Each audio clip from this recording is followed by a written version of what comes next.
നമസ്കാരം. Raf talk ഫുട്ബോളിലേക്ക് അവർക്കും സ്വാഗതം. അർജന്റീന കളിക്കുന്നത് സ്പോർട്സ്മാൻഷിപ്പ് ഇല്ലാത്ത കാടൻ കളിയാണോ? ഫൗളുകളും ചവിട്ടും കുത്തും ഒക്കെ അവിടെ നടക്കുന്നുണ്ടോ? അത്തരത്തിൽ ചില സ്പാനിഷ് മാധ്യമങ്ങൾ ചിത്രീകരിക്കുന്നുണ്ട്. മാത്രമല്ല, സ്പാനിഷ് താരം ഐമറിക് ലാപ്പോർട്ട് ഇന്നലെ മാധ്യമങ്ങളെ കണ്ടപ്പോഴും പറഞ്ഞതാണ്, അർജന്റീനയുടെ കളിയിൽ ചില നടക്കാൻ പാടില്ലാത്ത കാര്യങ്ങൾ നടക്കുന്നുണ്ട്, റഫറിമാർ അത് അനുവദിക്കാൻ പാടില്ല, റഫറിമാർ ശ്രദ്ധിക്കണം എന്നൊക്കെ അദ്ദേഹം പറഞ്ഞിരുന്നു. അപ്പോൾ കോച്ച് ലൂയിസ് ഡിലാഫ്യൂൻ്റെയോട് ഈ ചോദ്യം ചോദിക്കുന്നു. ഡിലാഫ്യൂൻ്റെയും സ്കലോനിയും തമ്മിലുള്ള ബന്ധം നമുക്കറിയാലോ. ഇന്നലെയും നമ്മൾ അതിൻ്റെ ഊഷ്മളത കണ്ടു.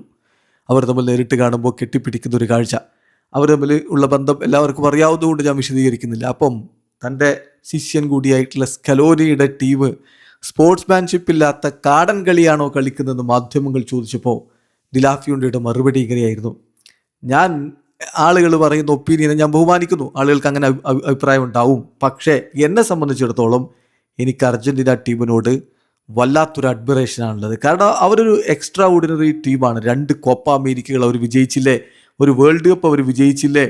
തീർച്ചയായിട്ടും ആ ടീമിനെ മാനേജ് ചെയ്യുന്നത് എൻ്റെ ഫ്രണ്ടാണ്. സോ എനിക്ക് അവരോട് അഡ്മിറേഷനും റെസ്പെക്റ്റും അല്ലാതെ മറ്റൊന്നുമില്ല. ഞങ്ങൾ 2 ടീമുകൾ ഞങ്ങളുടെ ഫുട്ബോൾ സ്കില്ലിൽ കോൺസെൻട്രേറ്റ് ചെയ്തുകൊണ്ടായിരിക്കും ഈ ഫൈനൽ കളിക്കുക എന്നാണ് അദ്ദേഹം പറഞ്ഞത്. അതോടൊപ്പം തന്നെ ഈ മത്സരത്തെക്കുറിച്ച് അദ്ദേഹം പറയുന്നത് ഒരു ഫാൻറ്റാസ്റ്റിക് ആയിട്ടുള്ള ഒരു സ്പെക്ടിക്കിളായിരിക്കും, ആരാധകർക്ക് കൺകുളിർമയുള്ളൊരു മാച്ചായിരിക്കും.